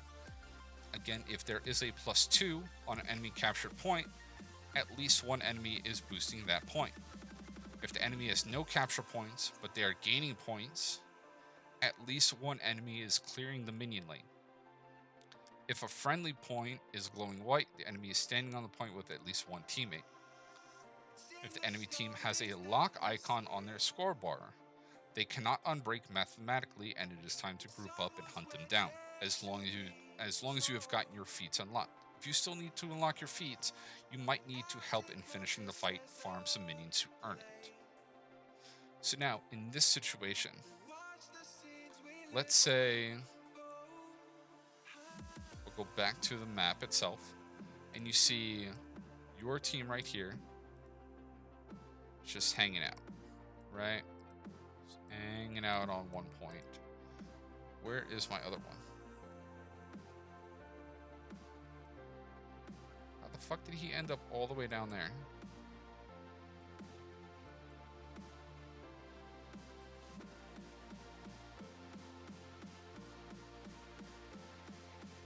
I gotta grab this guy. Somehow he like ended up down in no man's land. Right? So let's say you can't see this enemy, right? But you have, let's say you're all pushing forward. I'm sorry, you're all sitting on C as well, because you have two teams that are just sitting on points, right? And you see that their points are moving up one by one while being dead and not looking at like the overhead screen of everything. If you're just looking at your three teammates just with their dicks in their hands, you know that this enemy is cleaning out the minion lane, trying to push it forward. Same thing in this situation as well. Like I said, if you see that there's a +2 on A, but you see there's at least 3 people on B. Oh, nope. There's 3 people on B fighting, and you have 2 people fighting here, 1 person here, and you're spawning in. You know, if this is +2, there's at least this one enemy here. You can kind of determine where everyone is and know where everyone is just by looking at the map, looking at them, who's on the point, like if the points are moving, you can deduce what's going on in those team fights. You could determine who's cleaning up minions. Be like, oh, well, if there's a gladiator missing from that team fight on A, we have 1 person pushing C, but they're still getting points. Well, guess what? That enemy gladiator is trying to clean out the minions. I could probably do a lot of damage, since he'll probably get jacked up by the minions, since he doesn't clear out minions very well. So you could use that information to be able to figure out where everyone is exactly on the map to help you out, make those better decisions. And be like, maybe that Warlord is on C on fucking high fort. I really don't want to, like, I saw that he's been very ledgy. I should not walk up like the one point where like he can throw me off on both sides of the map, or maybe this not that other one where he can run from the point and throw me off the map.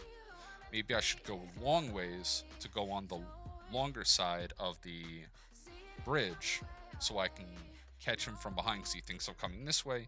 Come up from behind, now he's like, oh, now I have to actually fight you. He might not be that great with Warlord. These things are easy things to be able to figure out what's going on in game. So now, really quick, we'll move on to the next thing: player icons. Use information on an enemy icon to give you revenge. That enemy icon gives you for revenge purposes. If your enemy's revenge meter is flashing white, your attacks will feed revenge. That information can be used on how to help your teammate by supporting or babysitting them during the fight. If the fight is in the early stages, maybe leave to clear minions if needed. Like if your B point is, if you don't have B point, maybe you should go leave them fighting, go clean minions, and you return to finish the fight because now they're both on low health. They both don't have revenge built up because no one came to help them, and you can be like, bash light, game over, and now your teammate is healing. You've helped out, you've cleaned out the minion lane, and now you've kind of helped out 2 lanes and been a 2-for-1 type of play. If your teammate is close to finishing the fight, try to make the opponent react by throwing a feinted unblockable bash or an out of distance attack like a backlight, like a whiff attack, to open up their defenses for a finishing blow. Again, like I just explained. Other information that can be attained is seeing your enemy's feats, what they have already unlocked, and if their feat is on cooldown or ready to use in that engagement. This can be useful to dodge projectiles or be wary of a Fury Flask or Stalwart banner being put down. So if you're fighting a Goki and you see that he has Smoke Bomb instead of Rocksteady, let him attack and run out of stamina and then fuck him up afterwards. You gotta be able to see what's going on in these certain situations. Or if you're like, you're fighting an Orochi and he has Ki, but his Ki is grayed out, but he still has it open, like he still has the box on it. It shows that he's already used it, so it doesn't have it. And then it will pop up white once he has it again in the middle of that fight. So being able to stop focusing so much on the parrying and maybe blocking a little bit more while watching what's going on with your teammates and who you're fighting against can help out quite a bit as well. You might get caught with a few unblockables, but you'll be able to at least play a little bit more safely and not try to parry everything and get guard broken for it. Your feats icons. Knowing what feats you have at your disposal can be helpful in fights, as it can save your teammates or yourself. Seeing that you are jumping into a fight or on your way, you can see another enemy team is on their way, and knowing that you have Stalwart banner, knowing that your Stalwart banner is off on cooldown, can change a team fight, or dispersing a crowd of enemy minions with a fire flask can free you up to run to another point to assist a teammate in defending a capture point. So if you're playing as Kensei and you're running into a team fight and you've already used your Stalwart banner, you might want to go into it a little more cautiously if they're like breaking. In certain situations while you're fighting, you might want to go ahead and give yourself a second. You're like, oh wait, my Stalwart banner is almost up. Let me play a little more defensively, block a little bit, and then if your teammate's still alive, be like, boom, here's the Stalwart banner for you to heal. I'll take a few hits, put it up. But at least now you have a teammate that you can now fight with in that situation to be able to help out with your teammate. Or let's say the enemy already pushed up B, but they're all staying on one point. It's like C. And you have one enemy team on A. Like one enemy on A. You're playing as Warlord, and you're like, hey, I have Fire Flask. Instead of using that Fire Flask to kill that one person, or to hold on to it until the end of the match, where you're only going to use it once to throw it into the middle of the team fight, if it's halfway through the game, you're like, hey, Fire Flask B, let me run over to A. Now the minions are all burning. Any minions that are coming in are burning. And your minions can now push that point off, have the advantage, and you go over and like ledge the guy on A. Now you've grabbed 2 points for the price of 1 feat. Again, it's to be able to think of what's going on in the match and looking at what you have and going, hey, this will work. Now, your actual scoreboard. Now, when talking about the actual scoreboard, which is your full screen scoreboard by pressing the select button on PlayStation or pressing the little 2 squares on an Xbox controller, can help you see what teammate or enemy is in need of help. Looking first at their renown score can help you access what feats they already have unlocked before you lock onto them or even waiting to respawn. So if you're fighting a shaman, if you know that you see everybody on the point and you're running towards a point that's being boosted and there's only one enemy there and it's their shaman, and you see that they only have like 100 renown. We'll go over it here in a second, but with the renown score, they only have 100 renown. They might only have their first feat unlocked. Being able to use that information, be like, all right, she might only have her stealth unlocked. So she won't have her like throwing axe, she won't have her bear trap. And knowing that information will be able to help you in those team fights as well. So if you're having trouble figuring it out, looking first at the renown score to help you access, yes. If you're having trouble figuring it out, use the renown score you have and what feats you already have unlocked. So let's say you're looking at your feats and you have 200 renown, right? You already know that the person that you're fighting has like 300 renown. You know you only have your second feat unlocked. They probably have their third feat unlocked. Take into account before you run up. But these are all, again, this is how I think. This is how I'm taking in all my information and how quickly I think when I'm running into a fight. I'm using that run-up time towards the point to be able to think about these things, looking at what's going on in the team fights, who's left alive, who can be on that point. That's why when I'm talking sometimes I'm usually like flipping through a whole bunch of shit while we're dead, because I'm using that time to talk about the question while I'm looking at the screen and grabbing the information that I possibly can while rambling off the answer to the person that answered the question in stream. So again, you can see what feat they've already unlocked, and you can see who has what unlocked roughly at a quick glance.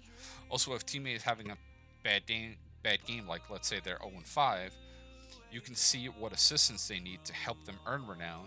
If they are feeding the meat grinder, best to help the enemy team break beforehand. So if you see like that one shaman running into the same point, constantly getting killed, non-fucking stop, it's best for you at that situation to just go ahead and be like, well, they're kind of doing it to themselves. I'm going to go ahead and take care of myself. What's up there, Spaceballs? Yeah, right now we're not playing For Honor, but I'm going over a Dominion strategy guide for those who want to learn how to play the game a little smarter and not harder. So just bear with me. Technically, it's still content for Honor, so I'm still going with that as well. Since I do have like a full thing that I've written on about For Honor and showing certain situations with movable markers. So that's how to use like the actual scoreboard to be able to help you out in that situation. With VGS or Quick Chat, now this is for PC or console. Seeing that if your teammate is actually communicating, right now we're usually playing on Xbox, but I do play on PC every like once in a while, like once a month or so. But seeing that your teammate is actually communicating using Quick Chat, see what they are saying. It may be that they are getting ready for a fight and signaling they need assistance or that the minion lane needs clearing. Majority of the time, people use this to troll, and not just in For Honor. It's used a lot of times to be like, you know, a big thing in Smite is going, you rock, cancel that. They're like, oh, you suck. Because they don't have like a you suck button. So it's not just in For Honor people spam wow, wow, wow, or wow, thanks, wow, or, you know, okay, you know, all that other shit. It's not just used to troll just on For Honor. It's used to troll in many other places or to be able to voice their opinions if they can't do it. If they're being spammy and the information is not useful, you just disregard it and continue on your current plan of action using the information that we were talking about earlier. Now we'll talk really quick about feat unlocks. Your feat unlocks by your objective score located on the full screen scoreboard. Feat unlocks aren't unlock at these current intervals. At right now, your objective score, once you hit 58, you unlock your first feat. Now this isn't your like ticking down, like sitting on a point as a gladiator and says you've earned 58 renown sitting on a point, because assassins don't earn that many points. Heavies usually do. So evies earn more renown sitting on the objective score, which is why they're sitting on a point. They earn more objective score because their renown earns more objective score sitting on a point, defending that point, or helping out in fights. So that's the difference between renown and the objective score, is that you might be earning points. Is it 55? I thought it was 58. For some reason I read 58. Because I unlocked it once I hit 58. What's up there, Mr. Jones? How you doing there, brother? 58, 55, somewhere around there in the 50s. Oh, what's up there, Toes? But again, this is rough stuff. This I didn't grab off of really anybody. This I sat here and I waited for renown to pull up. I'm doing good there, Jones. We're just going over this whole situation that I've written down.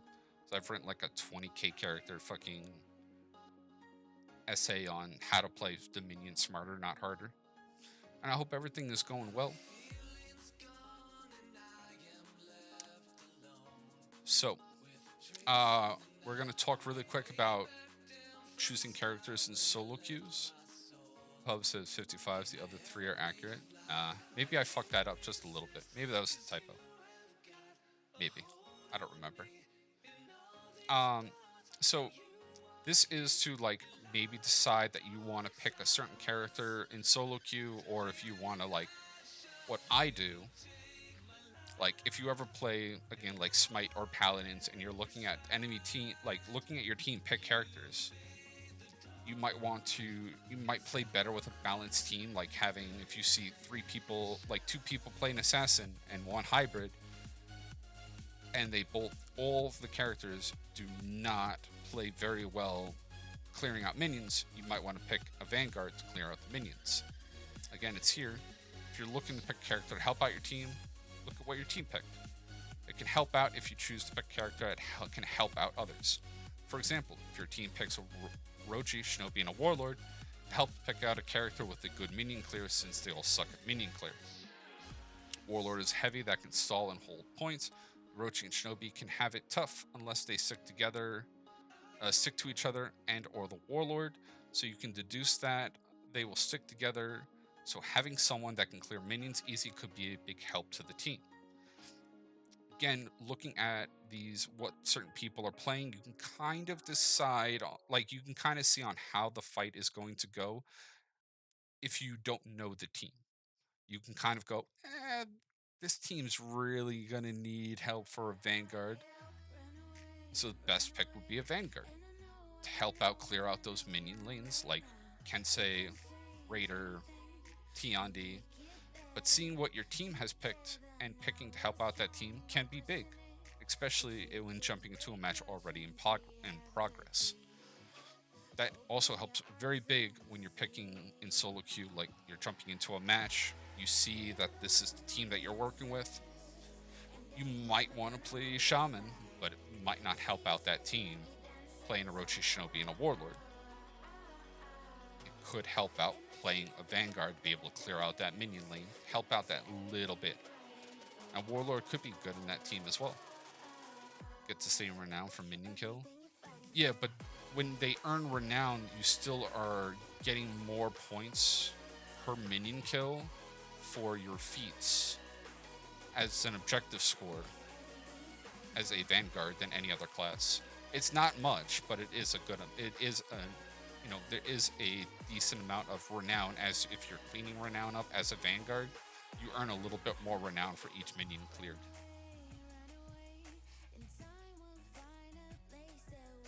It's 2 for all 3.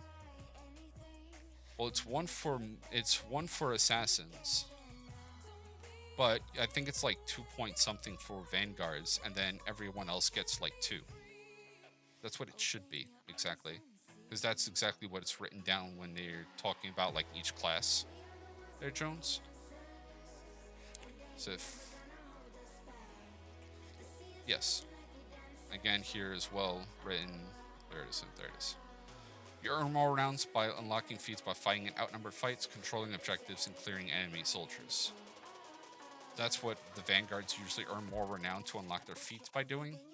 And again, heavies earn more renown by assisting saving enemy heroes and defending objectives.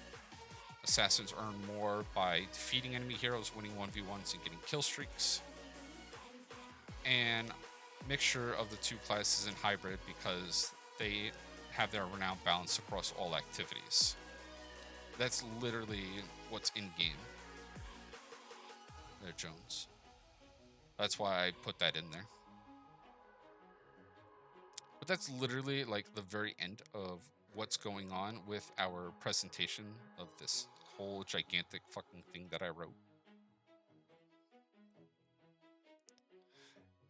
And that helps being Vanguard and mini lane because heavies get more renown by getting defending kills. Yeah. So like if you're playing as a heavy and you're boosting a point and then you're able to get that enemy off of that point, either by ledging or killing them, you earn more renown sitting on that point. Renown tables, I'll send them to your server if that's okay. Yeah, that's perfectly fine there, Jones. I could look that up as well. I didn't even see that UB did that. This is all information that I've grabbed off of For Honor and what I've been using for the past like 2.5 years. Pretty much like how I think is what I've written down for the most part. So at the very end of this, guys, I would like to credit some other creators for the assistance in this production and would like to give them a shout out. Now, I have used some information from Freeze's videos, but again, they're on YouTube. He gave this information for us to use, and I'm using this information to be able to give you guys that information as well. And again, here, Freeze, a creator who goes out of his way to find undocumented changes / bugs that we would normally not know, that we wouldn't normally know about. The numbers in the game, so he's very like analytical with damage, stam, and everything in between, like for damage stats and all that. I love his content that gives insight that others normally would not use. He's even teamed up with Ubisoft to create game plan that gives an overview into each character for pretty much like basic beginners to learn how each character kind of works in their basic like movesets. Some of his numbers that he has found for point accumulation of minions and capture points was used in this, and his content has inspired this production, so big shout out to him. Infinite, he has always been a good content creator, and he assisted me in proofreading the script so I can be assured that everything was in there. So a big thanks to Infinite for the input and making sure that everything is perfectly in there. And also for Mr. Raven, who's been a longtime viewer, who's been a GM in For Honor, a Grandmaster in For Honor Duels. I also asked him for some proofreading and has given me more ideas to make a second video that is in the works. So more along the lines of being able to watch what's going on in certain Dom in like the Dominion series to maybe help out a little bit in those situations. To maybe look ahead and be like, well, I can kind of see where this kind of fell apart and maybe put in my 2 cents on how I would have went about it. So again, using this information provided, you can always see where the enemy team is, what's the status of your teammates, and to help figure out how to help out your team win the match.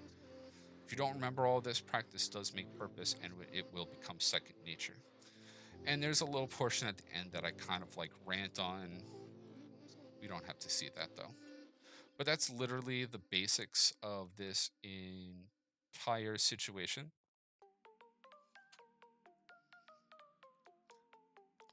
And again, all this information is already given to you guys. A lot of times people just do not know how to use this information to be able to play around these maps, to see what's going on in certain situations. Like this one guy over here, constantly using the same option to go into this point every single time and dying.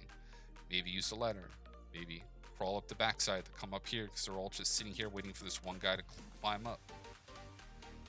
Or they're just sitting here defending, throwing you off this ledge. Maybe instead of going there, come over this side and like, try to come into that point that way. Using these small information to be able to put out as much as I possibly can to help you guys out in these like situations where we've gone over almost every single situation that could be possible with point-wise, and going, okay, well, if they're all sitting on this point, maybe we should spread out a little, make them spread out, help them out in that situation.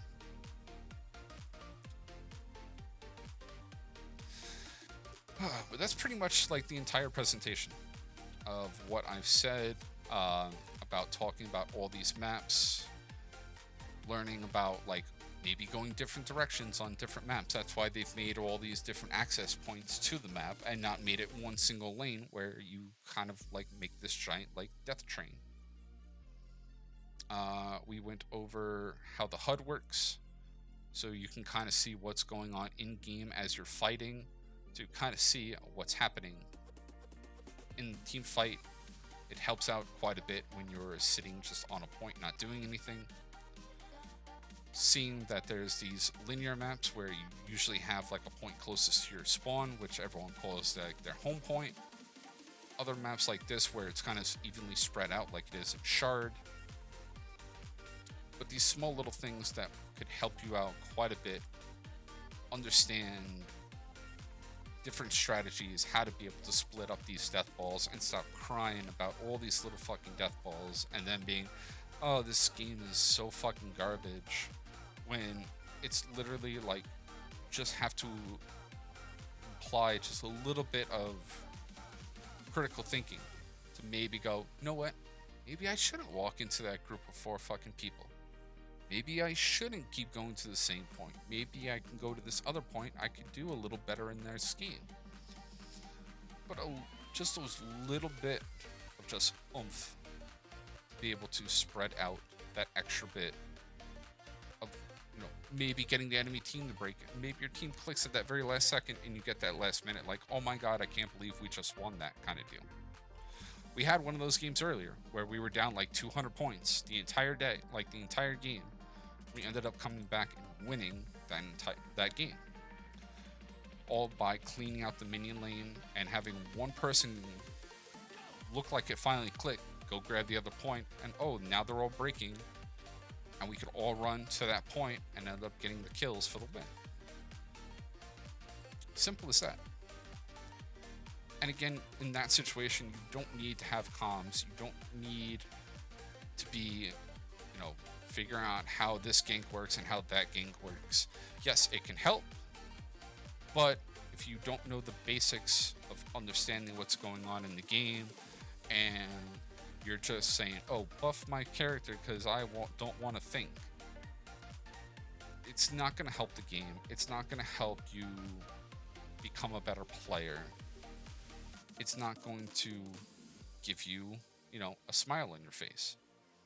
It might make you laugh because you're, you know, ah ha ha, you know, I can now make a meme out of this, which is cheap. These things to be able to help you learn, and to, like I said, we want to become educational. I want to be able to teach you guys how this situation works. These things will help. But again, guys, and fun fact, level 1 bots are meant to distract the opponent and if they have revenge or when a hero is low on health. What's up there, Mr. Dragon? It has been quite a while there, brother. It was from Freeze and competitive players related to Mini. I can link it if you want. I mean, I've already done most of that. That's why I grabbed as much information as I possibly could from Freeze and all of them to be able to put that information in there, Jones. But again, I could always put this in as like one single thing. Yes, I want to save this. But I got you there, Mr. Jones. And again, thank you there, man. But yeah, I've done this research. I sat here for 6 months writing that little script out. That little thing I wrote, it took me 6 months to make sure that everything is read properly, written properly for like low to mid tier skill, to kind of like bring people that want to learn the game up to speed a little bit more, because they need like a little more visual rather than just numbers being sped out at them. There's a lot of people that, even though they have like Freeze has done his videos and stuff like that, you've seen half his comments be like, oh, this is kind of boring, or oh, I don't want to watch this, or people that don't even want to watch it at all in general because they don't want to like learn, they just want to be told, hey, what's the cheese strat to win. This is my little way of trying to get people to be like, there is no cheat strat. You gotta learn to think, But